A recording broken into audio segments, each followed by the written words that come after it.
Salut à tous, ici Glory. C'est une émission un peu particulière qui vous attend aujourd'hui parce que c'est moi qui prends le contrôle. Plus sérieusement, c'est bel et bien moi qui vais poser les questions aujourd'hui. Lauriane nous a tellement fait rêver avec ses super interviews que je me devais de lui offrir ce cadeau que de l'interviewer à elle.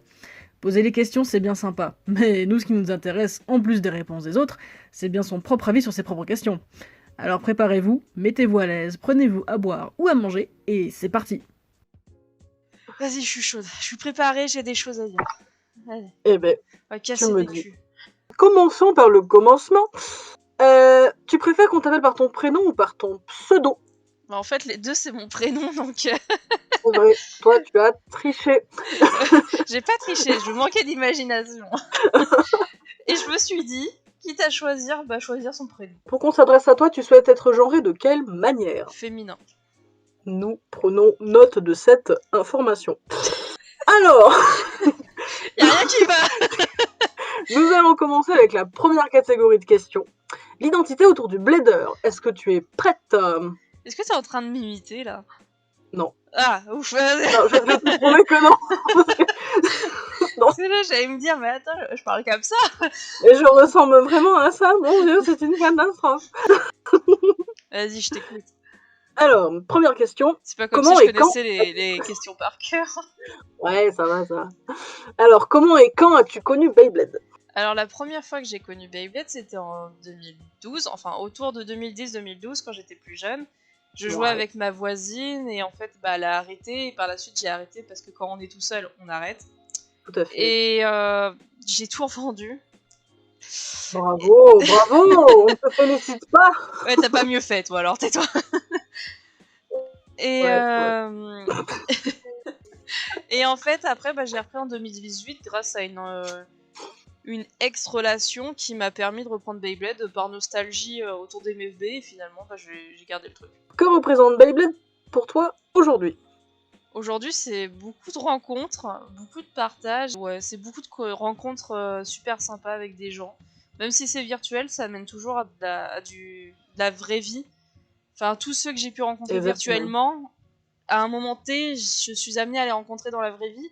Donc c'est pas comme dans des communautés où t'es tout le temps, genre les communautés de roleplay, où t'es tout le temps que dans du virtuel. Et bah là, en fait, Ouais. le virtuel amène de la vraie vie. Donc ça, c'est bien chaud. Question suivante. Peux-tu définir ta passion en 2 mots? Alors, j'ai bien Et 2 réfléchi. seulement. Si t'en dis Oui. plus, tu es mort. Ah merde, et le sol c'est de la lave. Moi je dirais, en vrai je dirais partage et amitié. Puisque moi, même si je fais beaucoup de collections, ma passion à elle-même c'est beaucoup de partage avec ma communauté, aussi les autres communautés que j'ai pu rencontrer. Et c'est beaucoup d'amitié parce que, encore une fois, j'ai pu rencontrer beaucoup de gens et ça a créé beaucoup de choses. Donc voilà, moi je dirais partage et amitié. Tu préfères jouer pour la stratégie ou pour l'amusement? Alors en vrai, moi je suis pas quelqu'un de très joueuse, et d'ailleurs j'ai oublié de te préciser, toutes les questions qui parlent de combos, en vrai ça sert à rien de me les poser puisque je suis pas quelqu'un qui fait des combos. Donc du coup ça sert à rien de me poser des questions autour du combo, et même il y a des... Bon, après le reste des questions normalement c'est ok, mais moi je suis pas quelqu'un de très joueuse en réalité. J'aime les combos stock comme ils sont, et en fait j'aime découvrir ces combos stock.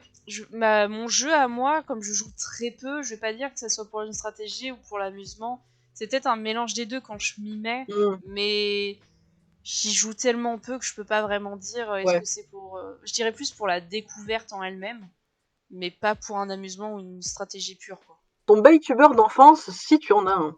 Ouais, c'est Drago Galaxy, je crois. Ouais. Draco. C'était. Alors, moi, justement, je l'ai connu entre 2010 et 2012, où il faisait beaucoup de battles MFB. Et C'est vrai. dans le BB10 de Pegasus, je crois en plus. Ouais, Avec le ouais, ouais. contour bleu et tout. C'est ça. Et bah, moi, c'est à ce moment-là où je l'ai rencontré et je regardais beaucoup de ses vidéos qui étaient fortement sympas. Ton Beytuber favori aujourd'hui? Et Si ben, t'en as un. alors en vrai, j'en ai pas parce que je regarde un peu tout le monde. Après, je regarde plus les vidéos unboxing, tout ça, là, les trucs où, tu sais, les toupies, elles arrivent. Enfin, voilà, ça, personnellement, je regarde Ah plus oui. du tout. Par contre, je regarde tout ce qui est un peu nouveau format, et surtout, je regarde beaucoup tout ce qui concerne en réalité la vie des gens, tu vois. Genre, par exemple, là, avec Beyblade X, il y en a beaucoup qui ont sorti des vidéos. pour donner leur avis, leurs doutes, Ouais. leur machin. Et toi, ça, ouais, je regarde parce que c'est vachement intéressant, mais tout le reste, en réalité, je regarde pas, donc j'en ai pas vraiment. Où te fournis-tu pour acheter tes toupies? eBay, Vinted ou autre? Fut un temps, ça a été beaucoup eBay. Après, alors non, fut un temps, ça a été Portal Zero. Après, ça a été beaucoup eBay. Et aujourd'hui, c'est principalement Vinted. Alors, comment est-ce que tu les ranges, tes toupies? Bah justement, ça tombe bien, j'en ai fait une vidéo. Oui, c'est vrai. Il est vrai. Et donc, pour ceux qui n'ont pas vu la vidéo, par des casiers de rangement de bricolage pour tout ce qui concerne Burst. Et tout ce qui concerne MFB, c'est par des casiers de rangement de feuilles A4. Puisqu'on n'a pas besoin de les démonter, donc du coup c'est plus facile de tout mettre en... Mais je sépare par catégorie, genre light wheel, pre-hybrid wheel, etc. par système, quoi. Ta génération favorite, ce serait laquelle? Alors en vrai, c'est pas Burst, ça c'est sûr. Burst, il y a des choses que j'apprécie, genre les systèmes et tout sont sympas, on va pas se mentir. Après MFB, si je réponds par nostalgie, on va encore dire que les gens apprécient MFB que pour la nostalgie. J'apprécie MFB pour son histoire dans l'animé, auquel j'ai le plus accroché que le restant. Après, j'avais commencé Bakuten, et en vrai, Bakuten, si vraiment je venais à m'y attarder, à me forcer à regarder tout, parce que pour moi, les animés, c'est compliqué à regarder, je pense qu'en vrai, ça serait un duel entre Bakuten et MFB. Alors, tu préfères collectionner du Hasbro ou du Takara, et pourquoi? Alors moi, l'histoire même, c'est triste, hein, mais moi, l'histoire même de ma collection est assez triste. C'est quand je suis arrivée, et on en parlera beaucoup plus dans l'aspect communautaire négatif, je collectionnais principalement les Hasbro parce que je ne connaissais pas cette différence entre Takara et Hasbro. Et en fait, pour x, y raison, on m'a dégoûté d'Hasbro, et j'ai fini par tout revendre, en fait, et me dire qu'en fait, Takara, c'est forcément mieux. Après, il y a un moment T où j'ai eu entre guillemets un soupçon d'intelligence parce que j'avais acheté la Spriggan en single layer sous Takara que j'avais déjà en Hasbro pour comparer. Après, effectivement, je me suis dit que la Spriggan de Takara était visuellement plus jolie, enfin plus dans mes goûts à moi, et du coup j'ai trouvé ça plus agréable. Donc je me suis dit, go se lancer dans Takara. Aujourd'hui, en vrai, je ne regrette pas Takara parce que j'apprécie fortement le fait que tu retrouves la toupie dans l'animé de manière exacte. Après Hasbro, en vrai, j'apprécie aussi leur système. Pas tous. J'ai un gros coup de cœur pour du coup Quad Drive. Et personnellement, j'ai pas forcément les moyens de cumuler les Hasbro et les Takara. Et surtout, je n'ai pas la place à l'heure actuelle. Ça m'empêche pas d'acheter des Hasbro, mais je les collectionne pas en réalité. Que penses-tu justement de la différence de produit entre Hasbro et Takara? On en a un peu parlé, mais peut-être tu peux approfondir un peu. Hasbro, forcément, doit s'inspirer de Takara, déjà d'une. Oui. Entre guillemets, on retrouve des trucs assez similaires, mais tout en gardant un système à part, surtout pour la Hasbro. Personnellement, je trouve que au départ, j'étais aussi une des premières à râler en disant c'est différent, c'est nul, enfin, tu vois, plein de trucs. C'est pas les bonnes couleurs, c'est pas les bonnes pièces, ils se foutent de notre gueule. C'est ça, c'est pas. Ouais, tu vois, j'étais là en mode, mais attends, frère, tu peux faire un effort, enfin, voilà. Ouais. Et en fait, je me suis rendu compte qu'en fait, les systèmes qu'ils proposaient, justement, étaient super intéressants pour certains. Et du coup, en vrai, oui, il y a une différence qui fait chier, on va pas se mentir, parce que du coup, ça veut dire que pour avoir les toupies originelles, faut les commander en Asie. Donc oui, ça fait chier. Ouais. Mais pour autant, les systèmes que propose Hasbro, certains sont super cool. Moi, la différence de produit, en vrai, aujourd'hui, je me suis vachement habituée. Celui que j'ai peut-être le moins aimé, c'était Hyper Sphere. Ouais, ça c'était bizarre. J'avoue, j'ai pas trop accroché. J'ai pas accroché à Hyper Sphere, mais après le reste. Alors, selon toi, quelle marque parmi les deux a le mieux évolué dans ses produits? Alors, après, en vrai, je dirais les deux, puisque Hasbro, comme Takara, a su innover de leur propre système. Genre, Takara va donner plus de personnalisation, surtout au niveau du layer. Je trouve que Takara, c'est plus concentré sur le haut de la toupie, et Hasbro, c'est plus concentré sur le bas au niveau du driver. Ah ouais, c'est pas con ça. Parce qu'en fait, à chaque fois, quand tu regardes les systèmes, Hasbro proposait toujours des changements de pointe. Par exemple, Shock, c'était des changements de mode, de pointe. Pour Speedstorm, ça a été de l'ajout de métal sur le contour pour ajouter du poids au driver. Ensuite, pour Hypersphere, ça a été un côté arrondi pour justement... le but apparemment étant d'aller vers vraiment dans cette verticalité, de monter et tout. Et en fait, même Quad Drive aujourd'hui, c'est les points de bouclier, donc c'est vraiment une double pointe qui peut Voilà, et moi personnellement, je trouve que ouais, c'est... Je me suis perdue dans ce que je disais, mais t'as compris. Oui, oui. Ça reste des systèmes innovants, quoi. Oui, les deux, ouais. Pour moi, ouais. Pas sur les mêmes pièces. Hasbro s'est Ouais. concentré sur le cucu de la toupie. Et Takara s'est concentré sur la tétette. Voilà.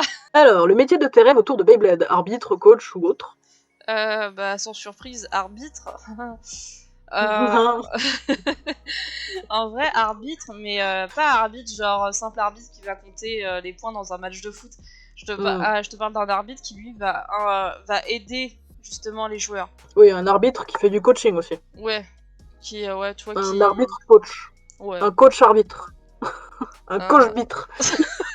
Qu'aimerais-tu ajouter à Beyblade? Une plateforme, un accès aux handicapés, une pièce de toupie, n'importe quoi. Alors, moi qui travaille dans le handicap, pour moi, Beyblade n'est pas ouvert au handicap. La seule chose innovante qui a été faite, ça a été les lanceurs avec gâchette, où tu n'as besoin que d'une main. Mais encore une fois, même... en fait, moi, ce que je voudrais, j'y ai réfléchi, c'est que déjà, le principe même d'assembler sa toupie nécessite deux mains. C'est vrai. Imaginons une personne qui a des difficultés musculaires ou qui a une main en moins, des doigts en moins, un bras en moins, enfin, tu vois, un membre nécessitant, voilà, cette motricité-là, en moins. Elle se retrouve à devoir assembler sa toupie, déjà, rien que ça ne te donne pas envie d'acheter une Beyblade. Tu te dis, mais laisse tomber, c'est pas pour moi. C'est ça. Alors, du coup, tu vois, la MFB, ils avaient sorti une boîte d'assemblage. Oui. Et bah, tu vois, j'aimerais bien un truc comme ça, peut-être électronique, où la personne aura juste besoin de mettre les pièces dans les compartiments, comme le truc MFB, appuie sur un bouton, de manière électronique, le truc s'assemble, et hop, tu récupères ta toupie. Déjà, entre guillemets, ça, déjà, elle est montée, tu vois. Après vient le problème du lanceur. Le lanceur, faut fixer la toupie, entre guillemets, ça déjà c'est un peu plus galère avec une main, mais entre guillemets ça se fait toujours. Ensuite, il faut pouvoir tirer, et ça, à deux mains à l'heure actuelle, à une main à l'heure actuelle, ce n'est juste pas possible. Tu n'auras jamais t'auras jamais la puissance nécessaire, et clairement tu ne peux pas tenir ton lanceur, et c'est pas possible. Oui. Là est l'existence des lanceurs à gâchette, que j'ai trouvé super, sauf qu'encore une fois, c'est vachement désavantagé. Personne les achète pour la simple et bonne raison que c'est de la merde. Il n'y a pas de puissance dedans. Voilà, il y a zéro puissance. Le truc, c'est de la merde, sauf si tu joues une toupie genre à la Fafnir vampire de sang, les toupies qui absorbent. Et sinon, clairement, tu es gravement désavantagé. Et un truc auquel aussi j'y ai repensé, et mine de rien, on n'y pense pas assez, même nous, en tant qu'arbitre, même pour les joueurs, pour les enfants, à notre dos, c'est la hauteur des stadiums. Oui. Parce que quand tu es arbitre et que t'es plié, et tu attends comme ça pendant des heures, tu as envie de te pendre à la fin de la session. Oui. Et le gamin qui avance vachement le haut de son corps, qui est comme ça, du coup en vrai on se rend pas compte à quel point on peut se blesser. Et là où j'ai apprécié l'innovation du totem de Light, ça a été la hauteur. Un stadium à 1m50, je peux te jurer, non 1m30, 40, je sais plus ce qu'il avait dit. Clairement, ça fait du bien encore, et en plus de ça, tu as pleine possession de tes bras. Pour l'accès aux handicapés, bah une personne en fauteuil roulant ne peut pas se mettre par terre. Pour jouer. Oui, c'est un peu chaud, Voilà. Donc du coup, encore une fois, en fait, rien n'est accessible au handicap. Surtout que aujourd'hui, on voit de plus en plus de fauteuils roulants. Enfin, à un moment donné, pourquoi vous surélevez pas les stadiums? Enfin, ça paraît logique. Voilà. Allez, donc la première catégorie de questions est à présent terminée. Nous allons pouvoir passer à la deuxième. Et donc là, on va parler de ta façon de jouer. Enfin, tu vas nous en parler plutôt. En répondant dans un premier temps à la première question, quel est ton type de toupie préféré? Enfin, celle que tu préfères jouer, pardon. Alors moi, c'est équilibre, parce que je les trouve super polyvalentes. Alors, la toupie que tu aimes le plus? Je les aime pas particulièrement pour question de design ou quoi, mais peut-être plus... Je sais pas comment dire, mais j'ai un gros coup de cœur pour certaines toupies. Genre déjà, en MFB, c'est gâcheur, déjà d'une. Peut-être à cause du personnage, je pense, qui m'a beaucoup fait marrer, donc je pense que ça m'a fait aimer sa toupie. Ouais, non, mais c'est le principe. De toute façon, l'animé, il était là pour ça, donc... Donc gâcheur, ensuite, en côté MFB, il y a Mercury Anubis, et Vulcan Oriceus. Ouais. Voilà. Et côté Burst, c'est Anubis aussi, Acid Anubis, qui pour moi était un gros coup de cœur. Par contre, de visuel, vraiment, je trouve que son design il est super classe. Elle est très très jolie, elle est très chouette. Voilà. Et au contraire, du coup, la toupie que tu aimes le moins, ou les toupies. Bite, bu, cuculcane, là, ce truc-là. Le donut bleu. C'est quoi ce truc? Vraiment, je la trouve dégueulasse. Tu vois. Ouais. Et même, ils avaient fait une recolor de Daysizer en blanc dentifrice. Je suis désolée. Tu ne sors pas des recolors comme ça. Je suis désolée, c'est pas beau. Mais ils avaient fait Fafnir aux couleurs de Noël aussi. Drain Fafnir en blanche, rouge et verte, là. Elle aussi, elle était pas très... sponsorisée par Colgate, le truc. Ouais, c'est ça. Alors, la lignée d'évolution de toupie que tu préfères.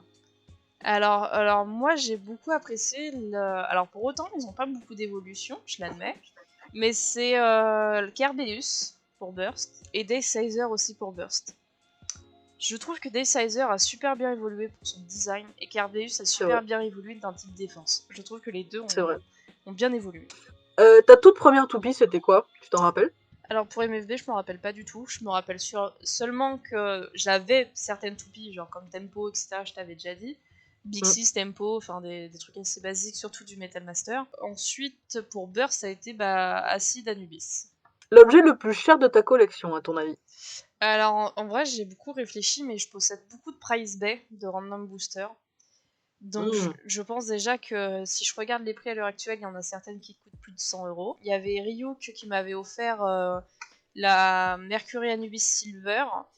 La dernière fois que je l'avais vue en vente, elle était à 500 balles. Alors, la toupie que tu sais jouer à 100%. Étonnamment, Acid Anubis. Comme par hasard. En vrai, Acid Anubis, je la connais par cœur.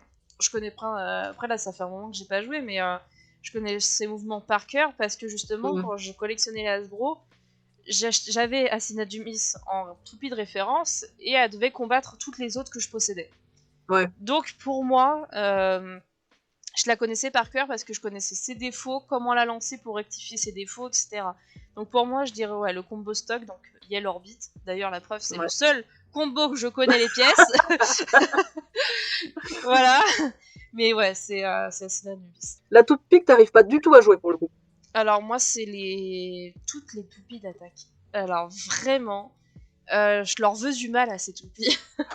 Carrément. Genre par exemple les Pegasus pour Pegasus, Ray Striker, enfin toute la gamme un peu attaque et surtout les pointes encore en caoutchouc. Striker, c'est pas la pire. Striker, ça va. Mais les pointes en caoutchouc pour moi c'est le démon, tu vois. Genre c'est mon cauchemar, je ne sais pas les jouer. Et par contre pour Burst, c'est les Excalibur. Vraiment, vraiment le côté un poids plus sur un côté. Plus le fait que certaines Excalibur ont un truc en caoutchouc, c'est une toupie d'attaque, laisse tomber, je ne sais pas la jouer, elle fait n'importe quoi. Alors, le gimmick que tu as le plus apprécié? Alors, c'est celui de Even Pegasus. Au deuxième Grand Burst, elle a des ailettes dorées qui sortent du layer. Il y en a 2 de souvenirs. Et en gros, c'est la toupie adverse vient taper sur ses ailettes. Le Grand Burst se remet à 0. Ah oui. Voilà, donc on peut pas dire que c'est un système anti-burst parce que... Oui, parce qu'il faut réussir à taper dessus quand même. Faut quand même réussir à taper dessus, chose qui personnellement m'est jamais réellement arrivée. Mais je trouve que ce système est super sympa et aussi il est pas hyper présent sur la toupie, ce qui laisse autant de chances la probabilité est aussi égale pour l'adversaire que pour la toupie en elle-même. Et du coup, le contraire, le gimmick que tu as le plus détesté ou trouvé inutile? Bah en vrai, j'ai cherché, mais j'ai pas réussi à trouver réellement de... Je dirais la gamme des Ragnarok, peut-être, surtout. Ou tu sais, pareil, en fait, elle a le même problème que les Daysizer. Ils ont un tout petit truc qui se met sur le côté. Oui. Mais... ça sert à rien. Voilà. C'est pour faire beau. En fait, je ne sais pas, encore une fois, ça se trouve, des scientifiques de la communauté nous diraient que l'air passe par là et que du coup ça fait ça. Mais personnellement, je suis une grosse merde en science, machin truc. Donc écoutez-moi bien, pour moi, ça ne sert à rien. Trop bas pour comprendre ces éléments trop hauts. Et donc, pourrais-tu nous montrer ton setup de lanceur? Oh putain, je l'ai pas préparé. Attends. Bravo. Du coup, pour MFB, voilà. Alors, en gros, on est sur une thématique de couleur noire anthracite avec son vert fluo. Merveilleux. Du plus bel effet. Ouais, donc en gros, c'est un Takara. Le launcher grip Takara avec un grip rubber Takara noir que m'avait offert Ryuk, je crois. Le Bay Pointer que j'avais trouvé pour pas trop cher, genre, je l'avais trouvé pour 10 balles, j'ai foutu le seum à tout le monde. Chais. Et en plus il fonctionne. Énorme. Moi j'en ai un aussi qui marche, je crois. Et C'est j'ai toujours un lanceur à ficelle rotation droite, nacré vert. Voilà, j'avais trouvé sur Vinted, que je trouve très beau. Mais Et pour les routes à gauche, t'as un truc ou pas? non, parce que je joue presque jamais les routes à gauche. Et regardez, il y a un magnifique Bemisanga ici, vert et noir, pour être assorti. Je rappelle qu'elle les fait à 1€. 2 balles, il faut payer l'enveloppe. C'est pour Burst, basico-basique du même thématique. Fut un temps, je jouais énormément. Tu sais, les angles droits, moi j'appelle ça les lanceurs un peu angle droit. Genre, là t'as le but, Ah. et le truc il est Ah vers oui, toi, avec enfin je sais le plus comment launcher dire. vers toi. Ouais. Et, Oui, bah oui. et en fait, aujourd'hui, je joue principalement, donc, du coup, ce que j'appelle à l'horizontale. Donc j'ai, du coup, c'est une custom qui coûte une blinde aujourd'hui, si vous avez tous la somme, voilà. C'est les... C'est pas les DB Launcher, tout simplement? Si, c'est des DB Launcher, mais machin truc édition. En gros, ok. il y a eu le noir et vert, comme ça, qui est sorti, et il y a eu le turquoise et blanc qui est sorti avec. Donc moi, j'ai les deux. J'ai un launcher grip de base, il est gris. Et j'ai le carabineur. Le carabineur. Et avec un magnifique Bemisanga. Voilà. À ton avis, quel est le pire lanceur? Tout ce qui est à crémaillère, arrêtez-moi ça. Vraiment. Ah bon? Arrêtez les crémaillères. En vrai, non, vraiment c'est un gros conseil à donner. C'est que certes, oui, les lanceurs à ficelle sont compliqués à manipuler. C'est pas évident. Parfois, au début, je me suis longtemps foirée, on va pas se mentir. Mais clairement, les lanceurs à ficelle vous apporteront avec le temps plus de précision et plus de stabilité. Quel serait ton stadium favori? Alors mon stadium favori chez Takara, c'est le Takara basique. Et chez Hasbro, c'est le Snake Pit. Je sais pas si tu le connais. Si, tout à fait. Qui est sorti pendant la Une Spriggan. Ouais, en gros, c'est sorti sous God, il me semble. C'est sorti sous Switch Strike. Et en gros, alors déjà, il faut savoir que dans le set, vous avez une Spriggan, justement, je sais plus. Ouais, il y a une Spriggan noire et verte et une Doomsizer noire et rouge.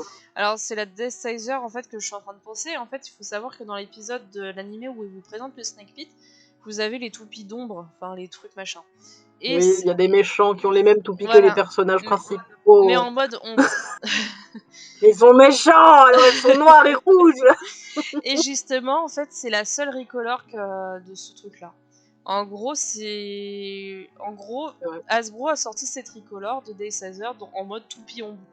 Et vous la retrouvez du coup dans le stadium du Snake Pit. Du coup, c'est un peu comme une exclue Hasbro, on va dire. Toute la surface est presque identique à celui du Takara.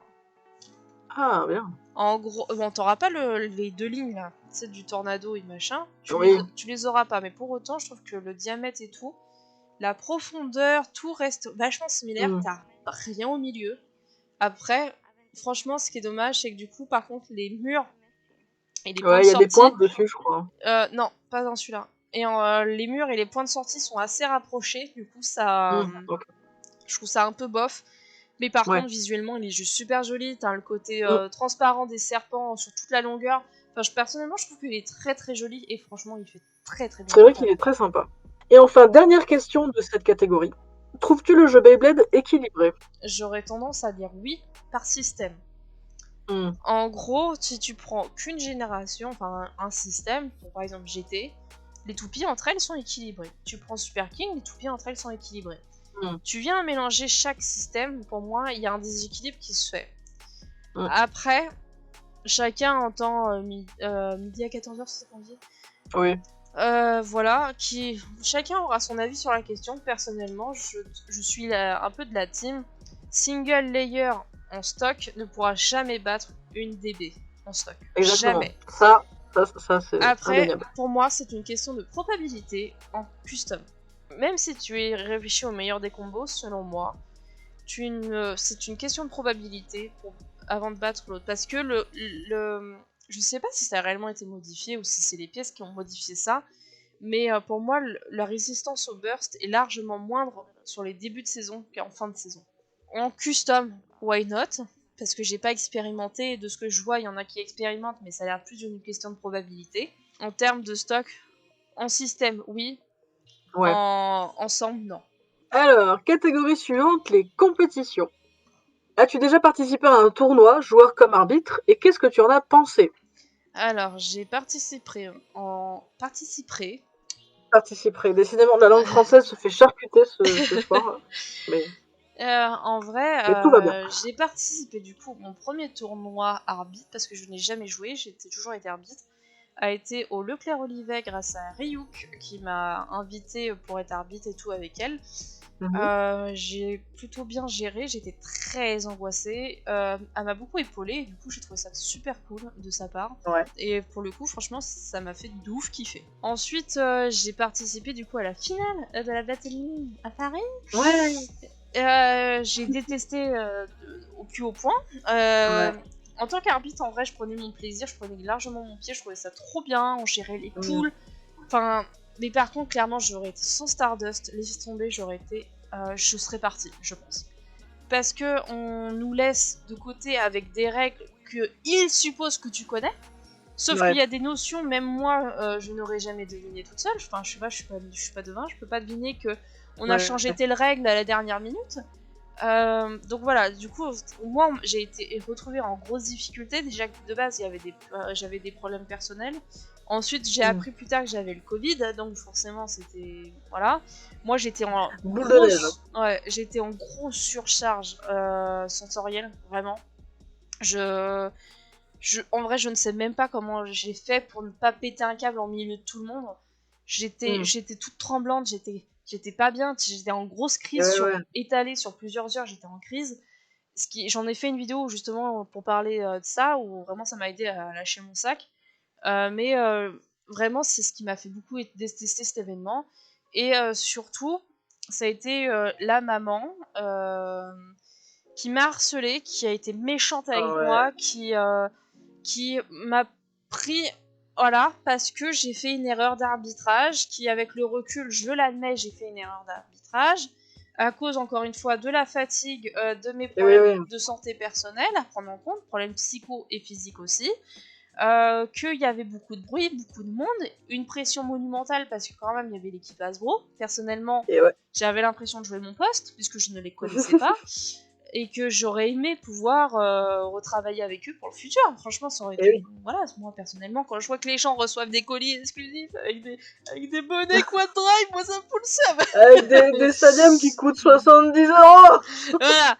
Donc, ça tu vois, je me dis, voilà, j'aurais grave aimé collaborer avec eux. Donc, j'avais l'impression de jouer mon poste. Donc, franchement, la finale, épouvantable. Parce que, justement, dans tous les côtés, je n'ai pas su gérer. Ensuite, j'ai arbitré, du coup, mon troisième tournoi, ça a été le tournoi qu'a organisé Ours, que j'ai arbitré, donc qui a été fait à Boulogne-Billancourt, donc c'est à côté de Paris pour ceux qui se demandent. En vrai, j'ai beaucoup aimé parce que pour une fois, en fait, ça a été totalement l'opposé de la Battle League. C'est-à-dire, la Battle League, t'as la pression parce que tu joues pour un événement officiel. Tu dois rendre des comptes derrière. Là, c'était un tournoi full chill, les règles. Voilà, les règles, c'était clairement... voilà. Et chacun faisait... Et un truc de fou, on m'écoutait. Genre, quand je te disais, recommence ton lancer, le point ne marche pas, enfin, ne compte pas, on n'était pas là à me dire, non, mais si, mais... Non, j'en ai rien à faire, tu vois. Mais si, mais non, mais... À la Battle League, ce n'était que ça. Et là, pour une fois, on m'écoutait, mais c'était d'un plaisir, mais incroyable. Puisque du coup, là, en tant qu'arbitre, c'est super plaisant de se dire... Finalement, ma voix, ma parole a un truc... Je compte, j'existe. Voilà. De l'autorité, c'est dingue. Voilà. Il y a d'autres tournois qui te font de l'œil ou pas, en ce moment? Alors, j'harcèle Pega pour participer aux robes. Oh, putain, alors moi, je le fais pas, mais j'avoue que... Pega, si tu passes par là... Non, j'avoue, garde-nous 2 places, s'il te plaît. J'ai beaucoup réfléchi, puisque moi, il m'avait invité l'année dernière et je n'ai pas pu venir. J'ai beaucoup réfléchi au fait de... Est-ce que vraiment, à ce genre de tournoi, j'aimerais être joueuse? Et en fait, j'ai réfléchi que vraiment, être joueuse n'est pas plaisant pour moi. Enfin, j'aime jouer au Beyblade, mais j'y joue pas assez souvent. Je suis peut-être pas assez passionnée de ce côté-là. C'est pas cette facette-là de Beyblade qui m'intéresse le plus. Du coup, je me suis dit finalement, je pense que le tournoi, d'un point de vue joueur, n'est pas fait pour moi. Après, par contre, ce que j'apprécie beaucoup dans le tournoi de Pega, c'est que du coup, il offre la possibilité aux gens les plus à l'aise de se mettre devant la Mm. caméra pour animer le live. Et Ouais, ça, pour commenter et tout. voilà, C'est trop bien ça. moi, ça, personnellement, ça me ferait kiffer, par exemple. Ça serait un poste qui me ferait kiffer de rester en Mm. permanence. Bon, je suis un peu une bite en termes de, de manipulation. Trouvez-moi un gars qui reste à côté de moi qui fait les manips. Moi, je ferai la con devant la cam, voilà. Mais, toi, ça, par exemple, ça me suffirait. Ou même, encore une fois, arbitrer. Mais encore une fois, je suis peut-être pas assez expérimentée. Parce Mm. que mes yeux, malheureusement, fatiguent très vite. Et Ouais. encore une fois, d'un point de vue sensoriel, je suis très vite envahie. Donc, Mm. même si j'ai du matos, genre j'ai des lunettes de repos et j'ai un casque anti-bruit, je ne sais pas si, avec le fait que j'aurais plein d'inconnus autour de moi, j'arriverais, mine de rien, aussi à gérer.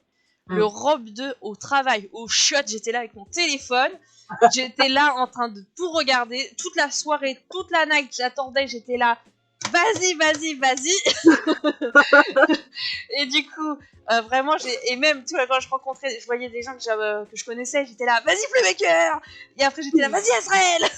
Vraiment, franchement, j'étais en chien sur le live, vraiment, j'étais trop contente. Et puis, j'ai tout rattrapé, tout ce que j'ai pas pu voir à cause du Ouais. taf. J'ai tout rattrapé et j'étais super contente. Pour moi, c'est un événement qui vaut le détour, tu vois. Selon toi, que faudrait-il améliorer pendant les tournois? Alors, moi, je parlais surtout en tant qu'arbitre.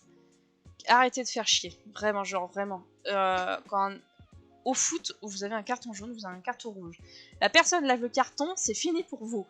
Pourquoi là dans le Beyblade vous écoutez pas les règles? Vraiment, genre, en fait, tu vois, tout est fait, toutes les règles sont données. Sauf quand nous, les arbitres, nous sommes en difficulté. Mais ça, c'est un problème d'organisation, ça concerne pas le Ouais. joueur. Quand l'arbitre, par contre, te dit que tu n'as pas le point, qu'il faut recommencer, que ton lancer est raté, que machin, que la personne t'est là, ah, mais non, mais moi je considère que le truc il est. J'en ai rien à foutre de ton avis. Écoute-moi bien, Coco. C'est moi l'arbitre, c'est à moi de décider. Et ça, les gens ne l'acceptent pas, ne le comprennent pas. Et le pire, ce sont les parents. S'il vous plaît, écoutez-moi bien, laissez les parents loin des arbitres. Parce qu'ils sont envahissants. Ils sont. On entend tout en tant qu'arbitre. On entend vos chuchotements, on entend tout. Donc, même un truc, moi, qui m'énerve beaucoup, c'est genre les gens, on leur dit. Vous faites un périmètre de sécurité autour de l'arène, elle ne doit pas bouger. Ils se mettent en tailleur devant l'arène et bousculent l'arène. Ouais. Voilà. Pour donner un exemple de vraiment, ils n'écoutent rien de ce que tu dis. Après, c'est beaucoup les enfants. Je n'ai joué à l'heure actuelle qu'avec des enfants. Du coup, les enfants, c'est triste pour eux. Ils sont naïfs, ils sont innocents, ils sont trop mignons. Oui. Voilà. Du coup, ils écoutent rien de ce que tu dis. Voilà. Après, peut-être qu'avec des adultes ou des plus âgés, ça sera peut-être un peu mieux. Mais là, à l'heure actuelle, clairement, l'écoute des arbitres, c'est zéro total. Faut améliorer ça. Ouais. Faut que les gens comprennent qu'un arbitre est là pour arbitrer, pas pour te faire plaisir. Jingle, la communauté. Alors, fais-tu partie d'un groupe de bladers? Alors, un, deux, oui trois, et non. Alors, oui et non. Alors, en fait, alors moi, quand je suis retournée du coup en 2018, en 2019, j'ai rejoint le Bay Group parce qu'ils m'ont proposé, parce que voilà, j'avais fait un cadeau à Alan, un truc typiquement comme ça, et en fait, du coup, il m'a invité parce qu'il trouvait que j'avais du potentiel. Finalement, il s'est pas trompé puisque je suis encore une fois une princesse, voilà, je tiens à le rappeler. Incroyable. Incroyable. Je vais paraître super hautaine, c'est triste. Je vous rassure, les gens, je suis pas hautaine, je suis juste. Tategami, il va se régaler devant l'interview, il va être comme ça là. Vas-y. Je considère toujours faire partie du B-Group parce que ce sont mes super copains. Mais j'ai quitté la conversation parce que c'était devenu un centre social, j'ai pas peur de le dire. Alan connaît très bien mon point de vue de ce côté-là. Après, j'ai perdu beaucoup de gens, je vais pas le mentir non plus, c'est mes choix personnels. Et voilà. Après, pour autant, je considère toujours faire partie du Bay Group. J'ai toujours accès à la chaîne, j'ai toujours accès voilà, mais pas à la conversation, puisqu'il n'y a plus nécessité, puisqu'en réalité, on ne parle plus de Beyblade, voilà.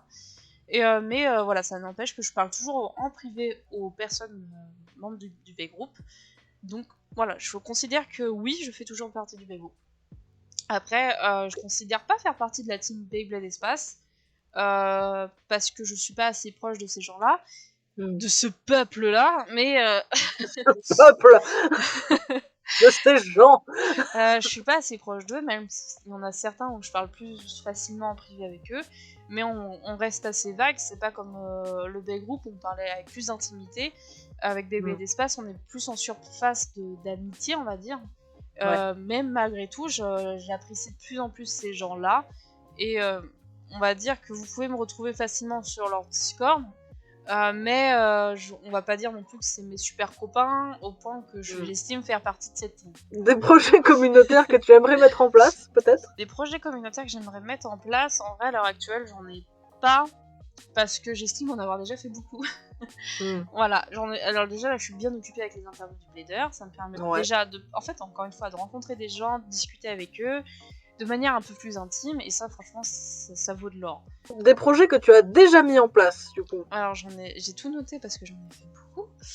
Elle a préparé J'ai déjà fait sa liste. j'ai déjà fait un giveaway sur mon Insta, fêter les 100 abonnés de la chaîne. J'ai fait moi-même le Discord de Stardust pour l'aider pour sa communauté, donc j'estime que c'est un projet communautaire. J'ai créé les interviews du Blader. Alors en fait ça a été un événement super. On y reviendra un peu plus tard parce qu'il y a une question où je vais répondre la même chose. Le projet que j'ai fait autour des Baby Sanga. En fait, ça partait d'une grosse connerie où j'ai acheté la machine pour faire les Baby Sanga. Et j'étais en chien dessus, j'ai dit c'est trop bien, j'ai perdu de l'argent mais c'est trop bien. Et j'en faisais plein, je passais mes journées à ça, j'avais acheté plein de trucs. Et en fait je me suis dit mais go faire des Baby Sanga aux couleurs de certaines personnes de la communauté. Donc j'avais fait pour Cassiel, j'avais fait pour toute la team BBE, toute la team B-Group, j'avais fait pour plein de gens, même des gens totalement à part, genre Dracolite, Storm, tout ça, j'avais tout fait. Hein. J'étais trop contente. Et en fait c'était trop bien parce que tout le monde a super bien joué le truc. Genre je pensais m'attendre à plein de refus, et en fait non, les gens étaient super contents que je fasse des Baby Sanga. Et franchement j'ai super aimé ce projet communautaire que j'avais fait. Qui était d'ailleurs totalement, genre je cherchais pas du tout à toucher de l'argent puisque les gens payaient 1€ pour justement payer le frais de port, c'est tout. C'était juste par le plaisir d'offrir. Ensuite j'avais fait aussi quand j'ai commencé Beyblade en 2018, j'avais fait un même projet un peu dans le même genre, mais avec les résines.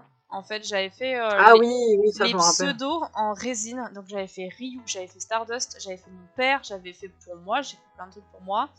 J'avais fait pour Pega, voilà, enfin j'avais fait pas mal de choses comme ça, et j'y prenais franchement beaucoup de plaisir. Et c'est pareil, je pense qu'il y a des choses comme ça où je serais capable de recommencer, juste pour le kiff comme ça d'offrir.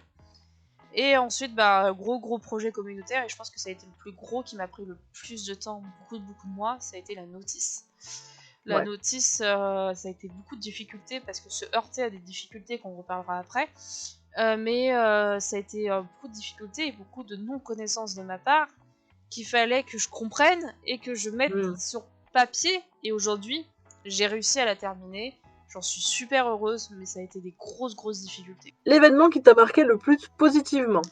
Alors en fait, ça a été déjà le tournoi de ours, parce que justement ça a été full détente, full chill, j'ai passé un super moment. Où justement, même si j'étais avec des enfants, ça s'est super bien passé dans le respect mutuel de chacun. Pour justement cette campagne en fait où j'ai offert des Baby Sanga aux gens. Je sais pas ce que je cherchais réellement. Vraiment, je ne sais pas d'où vient l'idée de m'être dit je vais offrir des Baby Sanga à un peu tout le monde. Genre, je m'étais juste dit j'ai envie d'offrir des Baby Sanga. Et en fait, j'ai contacté les gens, je leur ai dit écoute, j'ai fait un Baby Sanga à tes couleurs, est-ce que ça t'intéresse? Oui. Oh super. Voilà, voilà, j'étais là en mode mais c'est trop bien. Et ça m'a permis, je vais peut-être pas dire, ça m'a permis de me rapprocher des gens, mais je vais pas dire non plus ça me les a éloignés en fait. Genre je pense que ça m'a permis quand même de un peu me rapprocher des gens. Et encore une fois, j'aime beaucoup les gens de cette communauté, et il y en a certains que j'apprécie. Et c'est vrai que ça a été très agréable comme événement de pouvoir offrir des choses comme ça. L'événement qui t'a marqué le plus négativement du coup? La finale de la Battle League, qui m'a beaucoup blessée, qui m'a été très compliquée à gérer même après. Encore une fois, si vous voulez les détails de cet événement, allez voir ma vidéo où sur la miniature il y a marqué fatigué. Je sais plus, je parlais de la Battle League, enfin je faisais un bilan sur la Battle League. Et clairement, je donne vraiment tous les détails qu'il faut pour comprendre cette histoire autour de cet événement qui m'a, personnellement, je n'ai pas peur de le dire, beaucoup traumatisée. Puis il faut savoir quand même que j'ai vécu cet événement avec le Covid, que j'ai très mal vécu, puisqu'en fait le Covid attaque aussi bien neurologiquement que physiquement. Donc moi, toutes les fois où j'ai eu le Covid, ça m'a beaucoup touché au niveau du cerveau. Donc ça a été très difficile de pouvoir m'auto-gérer déjà, moi, les difficultés au quotidien, la pathologie du Covid, l'événement de la Battle League, les problèmes personnels qui se sont rajoutés sur le dos. Et ce qui m'a beaucoup terminé séché sur place et ce qui m'a sans doute le plus traumatisé, c'est que du coup, mon médecin a fait un truc un peu expérimental. Elle s'est dit que pour traiter mes problèmes du Covid, mes symptômes, on allait me mettre sous l'amaline, donc c'est de l'opium. Et mine de rien, ça a super bien marché. J'avais plus de symptômes du Covid, malgré que j'avais toujours le Covid. Ça me calmait beaucoup les symptômes. Mais quand les symptômes se sont diminués et que la lamaline a pris le dessus, j'étais shootée à mort. Et du coup, en fait, ça m'a encore plus baisé le cerveau. Et j'ai pris plus d'1 mois, je crois, à me remettre de ça, déjà rien que du Covid. Et de me remettre de l'événement de la Battle League, j'ai fait clairement un énorme burn-out. Et j'ai pas touché à Beyblade, je ne pouvais plus saquer Beyblade, je ne pouvais plus rien voir de Beyblade pendant plusieurs mois d'affilée. Vraiment, cet événement m'a été très traumatique. Alors, quelque chose de positif à dire sur la communauté. Vous êtes tous des merdes. Avec amour. Avec beaucoup d'amour. Non, en vrai, moi, la communauté, je vais être très honnête, il y a des gens, c'est des pépites. Les gens, on est tous des personnalités très différentes. On est tous des gens très différents, qui viennent de milieux, de pays, de cultures, de religions très différentes. Et clairement, pour autant, alors j'estime qu'on arrive à se tolérer et à vivre tous ensemble. Chose qui est franchement fantastique quand tu vois le déclin de la société. Quand tu vois certaines choses, clairement, ça fait plaisir qu'il y ait des communautés comme nous qui restent totalement neutres face aux conflits qu'ils puissent avoir.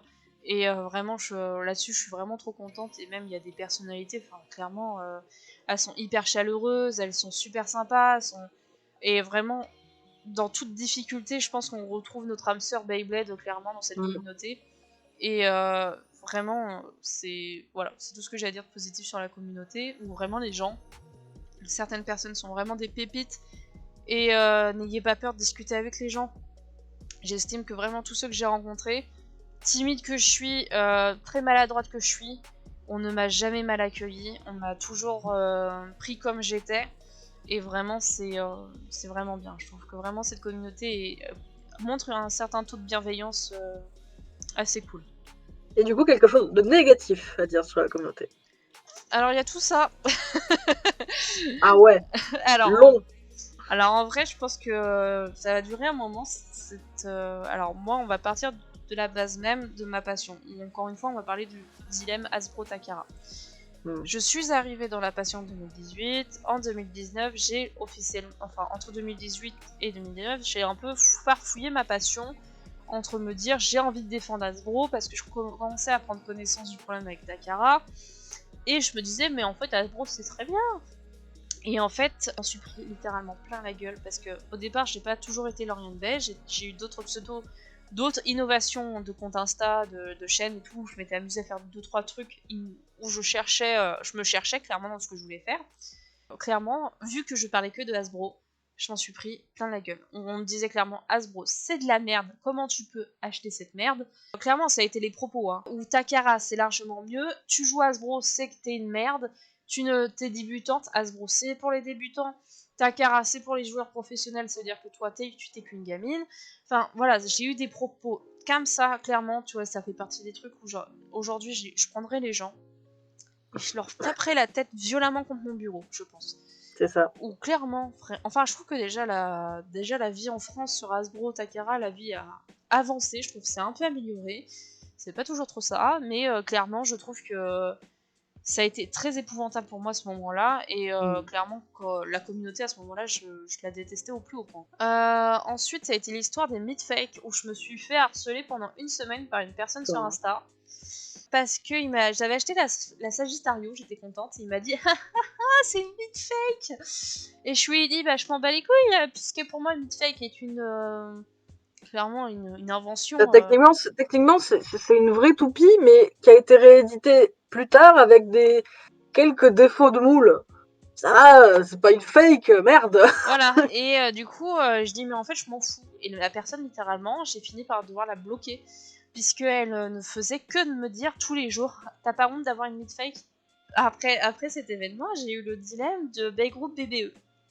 En Ah fait, oui. je vais détourner ce problème de Baygroup BBE face au problème de communauté dans la communauté. En fait, moi qui suis longtemps resté dans des communautés de jeux, de roleplay, etc. On va prendre l'exemple de Star Wars. Star Wars c'est un univers à lui-même. Beyblade est un univers à lui-même. Star Wars a littéralement plus de 10 000 Discord qui parlent de Star Wars. Aussi bien de roleplay, aussi bien de jeux, aussi bien d'autres choses, de découvertes, de machin. Pour autant, tout le monde s'entend. Il n'y a pas de guerre de Discord, en fait. C'est chacun a sa communauté, chacun... Et pour autant, ils arrivent à se rejoindre, à faire des partenariats, machin. Pourquoi Beyblade, ça ne marche pas? Beyblade, on a une communauté plus petite, et moins vaste, puisque clairement, on a moins de personnes âgées qui aiment par rapport à Star Wars. Star Wars, on part de clairement entre 5 ans et plus de 70 ans, et pour autant, on arrive à se tolérer. On vient littéralement de pays de cultures de machins différentes, et pour autant, on arrive tous à se tolérer. Expliquez-moi pourquoi dans Beyblade, ça ne marche pas. Quand moi j'ai rencontré le Baygroup, c'est pas contre eux, mais ils m'ont averti du problème qu'il y avait avec BBE. En vrai, au départ j'étais un peu bête de prendre parti pour Baygroup, et en fait je me suis rendu compte que BBE, c'était pas du tout ce qu'on m'avait présenté. Je vais pas dire que le Baygroup m'avait dit que du mal de BBE, parce que c'est faux, ça serait mentir, mais on m'a averti de certains problèmes qui ont pu exister, il fut un temps. Ouais. Je vais parler d'un truc qui c'est clairement visé, je m'en fous. C'est les youtubeurs de référence. D'ailleurs, Cassiel, là où on filme à l'heure actuelle, a sorti une vidéo où il parle clairement que les unboxings de toupies sont fades, impersonnels. Je suis tout à fait d'accord. Malheureusement, j'ai été là-dedans. En me lançant sur YouTube, clairement, j'ai été la première à dire, à me voir clairement et à me dire j'aimerais de ouf être connue dans le Beyblade. J'ai été la première à le dire. Après, je me suis très vite ravisée en me disant mais en fait je m'en fous. Parce que Beyblade, ça sera jamais marqué sur mon CV. Clairement, je ne travaille pas pour Takara ou Hasbro, donc à un moment donné, il faut se détendre. Et le problème, c'est que du coup, certaines personnes qui travaillent en collaboration avec Hasbro, ce n'est plus leur passion, c'est devenu leur métier. Et le problème, c'est que ces gens-là sont des youtubeurs de référence. Genre, tu tapes Beyblade France, tu tombes sur eux, première page de vidéos qui te seront proposées. Ouais. Et le problème, c'est que du coup, certes, leur vidéo est parfaite, leur argument est tout fait, mais tu ne sens plus la passion de la personne. Tu es complètement dans une présentation d'objet, car tu dois le présenter. Tu n'as pas envie de le présenter. Tu vois ce que je veux dire? Et ce qui fait que les gens regardent le truc, se disent ouais, ok, ouais. Et puis du coup, prennent toutes les vérités de cette vidéo et s'arrêtent à cette personne sans aller chercher de l'avis de d'autres personnes. Ce qui fait que du coup, l'avis des gens est complètement biaisé par rapport à certaines pièces ou certaines toupies. Parce qu'entre guillemets, moi j'appelle ce genre de vidéo des notices. Genre, en gros, tu lis la notice de ton meuble Ikea sans te demander d'autre chose. Et en fait, ce qui fait que c'est totalement fade et impersonnel, comme le dit clairement Cassiel. Et moi, ça me pose problème, parce que du coup, clairement, Ryuk, Dracolite, Storm, Stardust font partie des gens de quoi qu'ils disent en vidéo, les gamins les croiront sur parole. Voilà, et jamais ne s'aventurera dans des vidéos, dans des chaînes plus petites, comme la mienne, comme celle de Cassiel, comme celle de Pega, comme celle de Tuna, comme celle de d'autres gens, je ne sais pas leur pseudo, mais il existe comme Dame le Blader d'ailleurs, qui est sur YouTube, et qui en fait, on donne aussi leur avis sur certaines pièces, expérimentent des choses, mais pour autant, les gens vont pas voir ce genre de chaîne, parce que du coup, ils ont lu leur notice et ça leur suffit. Il y a aussi cette idée de c'est que la personne est connue, alors je préfère regarder ça que les autres. Voilà, c'est ça. Ça écrase un peu les petits. C'est ça. Mais ça, c'est pas que dans le Beyblade, c'est dans tellement de choses. Et le fait d'écraser les petits, on en vient à mon dernier point, c'est ce faux cul ambiant. Nous sommes une communauté où je pense que les gens ne voient pas les backstage, un truc comme ça, non? Ouais, les coulisses. Voilà. Les coulisses, parfois entre youtubeurs, entre personnes, encore une fois, entre communautés, un faux cutisme ambiant comme je n'ai rarement vu. C'est vrai. Vraiment, genre, j'ai rencontré des gens sur internet, c'est limite, ils ne me parlent pas. On se rencontre pour la première fois. Et salut! Alors, je vous présente Lauriane, elle est comme ci, comme ça, et puis sa chaîne, elle est trop cool. Enfin, frère, tu m'as jamais adressé la parole, alors pourquoi d'un coup tu... Pourquoi sommes-nous amis subitement? Ouais, Qu'est-ce qui tu s'est vois, passé? et en fait, parce que, encore une fois, c'est tout est dans l'apparence. Et ça, par contre, c'est un problème sociétal. C'est clairement, on est tout dans l'apparence, et clairement, Ouais. les gens ne s'intéressent pas réellement à la personne. On est que dans du faciès, on porte tous des masques, comme moi, où j'en ai parlé dans l'interview de Nours, en intro et en outro, quand je dis que moi, devant la caméra, je suis hyper joyeuse, je suis hyper festive, machin. Avec toi, je suis à l'aise parce que je te connais, donc je peux plus facilement m'ouvrir. Ça aurait été quelqu'un d'autre, j'aurais été comme ça. Eh oui. Parce que les gens ont plusieurs facettes, et ça, les gens... Bah, bien sûr. Et on montre ce qu'on a envie de montrer. Moi, la première, je montre et je dis ce que j'ai envie de dire et j'ai envie de montrer. Ce qui est normal, comme tout le monde. Mais du coup, ça amène à deux problèmes. C'est que du coup, ça te donne une réputation qui est biaisée, complètement fausse, ce n'est pas toi. Et de deux, les gamins te prennent pour leurs amis. Clairement, si je vous ai jamais rencontré dans la vraie vie, ou si je vous ai jamais parlé avec plus d'intimité que ça, vous n'êtes pas mes potes. Et ça, c'est dans tout le YouTube game, c'est tout le monde, personne n'est vos amis. Clairement, la personne qui a 3 millions d'abonnés ne vous connaît pas, ne sait pas qui vous êtes. Voilà, moi j'ai que 200 abonnés. Je connais les gens qui commentent habituellement et je les remercie beaucoup. Mais voilà, c'est un avertissement qu'il faut quand même donner.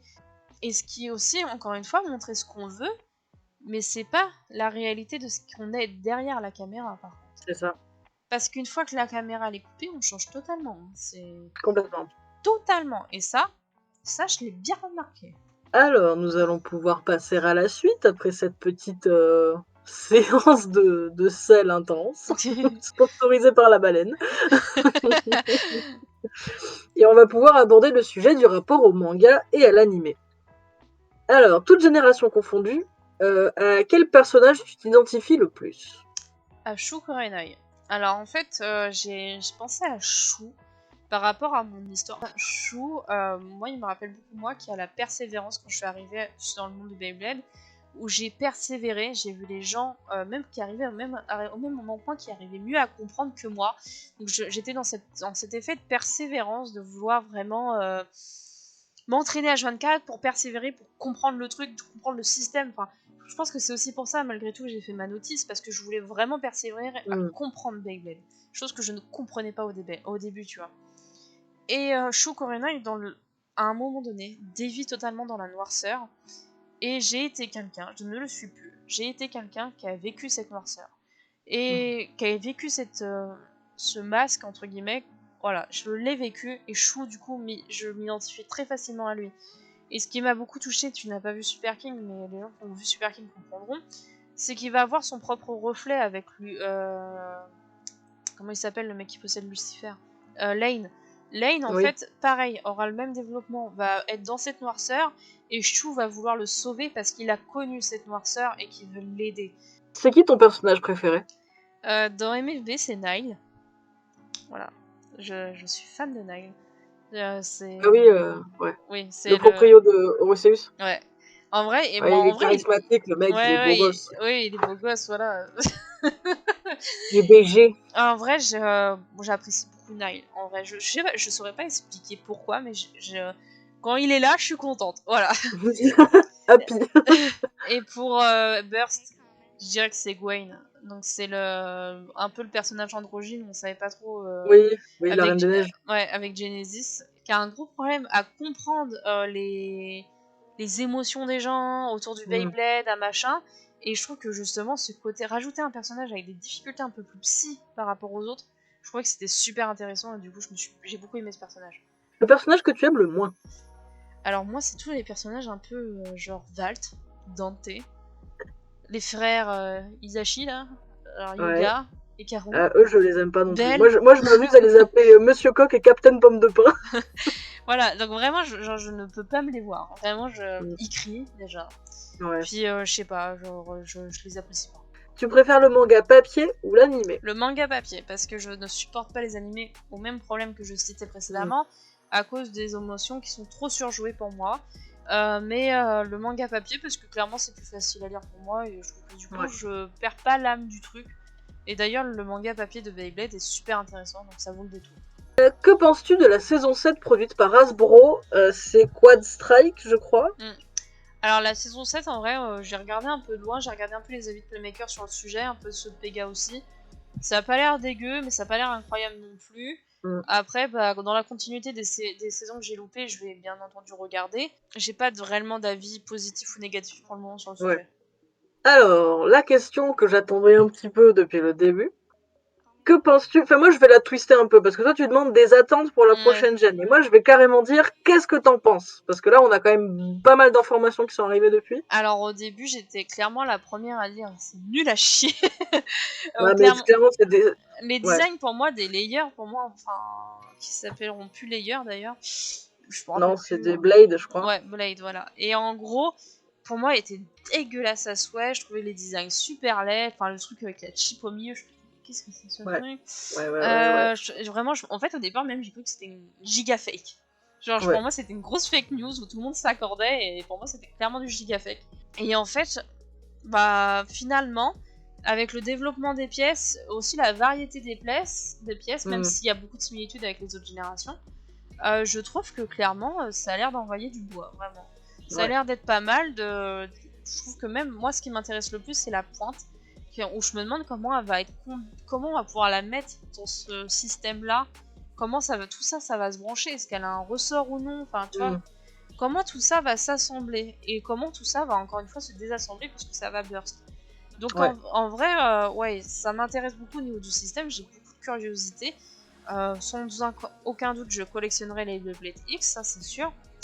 Mais voilà, vraiment. Après, en termes de personnages, j'ai envie, clairement, d'histoires matures, innovantes. Moi, ma référence. C'est parti pour, apparemment. Moi, ma référence, c'est Beyblade, c'est Star Wars, parce que Star Wars est ma passion première. Mais ils ont très bien fait Star Wars Rebels, ils ont fait Star Wars The Clone Wars, ils ont fait Star Wars Vision, ils ont fait plein de choses. Bon, pour enfants, parlant de sujets clairement pas fait pour enfants. C'est-à-dire de terrorisme, de VIOL, d'esclavage, de colonisation, voilà, plein de facettes de l'humanité dégueulasses et qui du coup ont été amenées de manière que les enfants comprennent que ce n'est pas bien. Et mais pour autant que toi en tant qu'adulte tu te dis ah ouais la claque. Voilà, donc il y a vraiment certains épisodes où clairement t'es pas bien devant parce que clairement c'est pas des sujets très très très joyeux. Mais toi c'est ça ce que j'attends dans Beyblade. Aujourd'hui on est en 2023, il y a des dessins animés où clairement ça parle de certains trucs où tu te dis même toi quand t'es adulte ah ouais. Voilà. Et j'ai envie de retrouver ça dans Beyblade. Je veux qu'on arrête de voir un monde idéal dans Beyblade. Ce n'est pas vrai. Il faut, à un moment donné, il faut aussi faire un peu de métaphore. Imaginer que les enfants voilà, mettre un peu en transparence avec notre monde. Ça, c'est ce que j'attends avec Beyblade. Il y a un personnage qu'on voit en backstage un peu qui apparemment a la peau mate. Ah, peut-être ça, j'ai pas fait gaffe à cette info-là. Mais... sincèrement, j'aimerais vraiment qu'à un moment... Tu vois, c'est pareil dans tout. On parle beaucoup de liberté d'expression, que tout le monde puisse se représenter et tout. On le voit beaucoup avec Disney. Mais avec Beyblade, ils sont tous blancs. Ouais. Tous des mecs. Oui. Tous des gamins. Les seuls adultes, ils sont dégueulasses. Ils sont vieux. À un moment donné, faut arrêter de montrer cette image que les adultes sont vieux et nazes, ils servent à rien, et que les enfants sont libres de tout alors qu'ils ont 6 ans. Ce n'est pas vrai. À un moment donné, voilà. Et tous les enfants ne sont pas blancs. À un moment donné, faut arrêter. Je demande pas quelque chose à une série adulte en mode où on veut tous. Je veux de la diversification. Je sais pas comment on dit. Oui, de la diversité. Voilà. Diversité. Je veux de la diversité. T'as tes gamins, ça c'est pour toi. En vrai, je veux de la diversité pour que tout le monde puisse se représenter dans le Beyblade et surtout la place de la femme. Oui.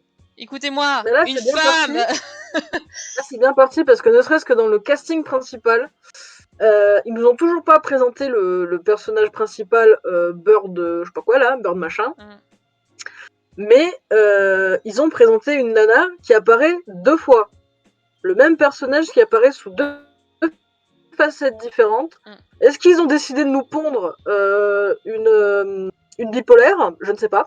Ou une personne Parce transgenre que aussi, puisque c'est un sujet de et société. ça, il y a moyen, oui, qu'elle C'est soit transgenre. c'est un sujet de Possible. société actuel. Et toi, c'est des trucs comme Ouais. ça que je veux dans Beyblade X. Mm. Vraiment, je Ouais. veux ça. Je veux des sujets d'intégration de chacun. Je demande pas un truc à la social club en mode on voit que des homosexuels partout, Ouais, en non, mode non. plein de bisous romancés. Ça, je m'en fous clairement. Je veux juste que, Et puis surtout dans Beyblade, la romance, bon. voilà, au secours. Je veux juste que les gens puissent se représenter. Une personne handicapée dans l'animé. Une personne Mm. âgée, plus jeune, mais qui n'est pas un papy ou qui n'est pas un parent inutile. Je veux, tu vois, Ah putain, ouais, les parents inutiles. voilà, je veux que la sphère adulte soit représentée de manière déjà un peu plus juste, que les personnes âgées soient représentées un peu autrement qu'à la Raoul dans son camtar, et je veux et Père. voilà, ou Pacha dans GT, parce que le père, enfin le gérant du Bay Club, c'est un gros Pacha sur son canapé. Ouais. Je voudrais des choses déjà que la sphère adulte soit mieux représentée. La sphère aussi des origines des gens. C'est-à-dire, arrêtons le truc typé européen. Les gens peuvent avoir les yeux bridés, peuvent avoir les cheveux crépus. Ça encore, on l'avait un peu mieux retrouvé dans Beyblade. Burst, c'était un peu sympa. Je veux pas que ça soit full marqué. Je veux pas que, voilà, encore une fois, je veux pas que ça soit un centre social. On part dans un délire d'ouverture d'esprit à tout le monde. Je veux pas ça. Je veux juste que tous les enfants puissent s'y représenter et qu'on arrête cette discrimination que les mecs jouent au Beyblade, que les enfants jouent au Beyblade et que les blancs jouent au Beyblade. Voilà, ce n'est pas vrai. Ça me fait Mais ça mal. encore dans Bakuten et Metal Fusion, enfin Bakuten et Metal Fight. Bakuten était plus présent de ce côté-là. Ouais, même dans Metal Fight, dans Metal Master, quand ils ont fait le tour du monde, dans l'équipe de Kyoya, il y a un noir, et dans tout son pays, ils jouent tous, et genre, et c'est montré, tu vois, c'est développé le truc. Et c'est vrai que dans Beyblade, dans Burst, je suis pas sûre qu'il y ait ne serait-ce qu'un seul personnage noir qui ne serait-ce que apparaît à l'écran. Alors, sauf erreur de ma part, je ne crois pas. Et c'est ce que je reproche, parce que, alors moi je vais prendre l'exemple que j'ai eu avec Riley à la Battle League, où malheureusement pour elle a eu une remarque raciste, et parce qu'elle est mat de peau, et en fait, où je me suis dit, mais en fait, c'est quoi le problème? Genre, c'est pas parce qu'elle a une couleur de peau, enfin moi aussi j'ai une couleur de peau, regardez je suis rouge pivoine, est-ce que ça m'interdit à moi de jouer au Beyblade? Je ne crois pas. Et c'est ce que je veux, c'est que tous les enfants arrêtent de se poser la question, est-ce que au Beyblade c'est fait pour moi? C'est fait pour toi, joue au Beyblade, vas-y je t'en prie. Moi je dis, lève-lui un bras pour qu'il fasse coucou. Bah ouais, faut qu'il sociabilise un peu, il a pas encore d'amis, le pauvre. Ouais, le pauvre il est pas aimé. Attends, si c'est ta mascotte, il faut quand même l'introduire. Hop là. Et en commentaire je vais mettre, qui a vu le gobelin bleu? Yo tout le monde, j'espère que Glory ne vous a pas fait de dinguerie. Aujourd'hui il fait particulièrement chaud quand je tourne l'outro. Du coup, m'excusez de mon accoutrement et de ma tête désespérée. Je suis une femme de l'hiver, pas de l'été, donc c'est compliqué. J'ai complètement zappé de transmettre les questions de la communauté à Glory. Du coup, je prends mon carnet de notes et on va y répondre. Alors, j'ai Ours qui me demande comment veux-tu être perçu dans le monde du Beyblade. Je vais être très honnête avec toi, Ours. Je m'en fiche de comment les gens me perçoivent dans le monde du Beyblade. Ça me fera toujours du mal, quoi qu'il en soit, que les gens me perçoivent comme quelque chose que je ne suis pas. Dans tous les domaines, ça me fait du mal. Mais en aucun cas, je dois influencer votre vision de moi. Vous pensez ce que vous voulez de moi, et je sais que peu importe la vision que vous avez, potentiellement ça peut me blesser. Donc, je préfère juste pas me soucier de comment les gens me perçoivent, et de me faire kiffer moi, puisqu'encore une fois, ma chaîne est faite pour moi. C'est tout ce qui m'importe. Après, j'essaye de ne pas faire en sorte de transmettre une mauvaise image de moi, mais j'essaye pas non plus de me montrer une image super, super en mode je suis parfaite et tout, parce que c'est pas du tout le cas. Je fais juste de mon mieux, et après chacun me perçoit de la manière dont ils veulent que je sois perçue, et voilà. Glory qui me demande du coup mon plat préféré. Mon plat préféré, ce sont les sushis basiques. J'ai The Master qui me demande quel toupie MB j'aurais aimé voir en burst. C'est une question qui demande littéralement à tout le monde, ça me fait marrer. Mais en vrai, je trouve que cette question est intéressante parce que du coup, les gens nostalgiques un peu des MFB comme moi auraient aimé avoir certaines toupies. Et pour ma part, j'aurais aimé avoir bien entendu les Anubis, mais genre, en général, j'aurais aimé avoir la continuité. Ils ont fait Fusion, ils ont fait Master, j'aurais aimé avoir Fury. Donc, ouais, je pense qu'un set Fury, beaucoup de gens l'auraient attendu, et moi aussi. Voilà les amis, cette vidéo est terminée du coup. J'espère que mon interview vous a plu, j'ai essayé de faire de mon mieux. J'ai essayé de pas trop rendre la vidéo très personnelle en mode discours comme si vous n'y étiez pas là, parce qu'il y a des choses que je ne peux pas partager sur internet. Et n'hésitez pas à me retrouver sur les autres réseaux. Enfin après c'est débile de dire ça, mais parce que vous me connaissez, vous êtes sur ma chaîne. Mais voilà, n'hésitez vraiment pas. Voilà, même si vous voulez discuter, je suis ouverte. Sauf en été. Vraiment là-haut, en été, au secours.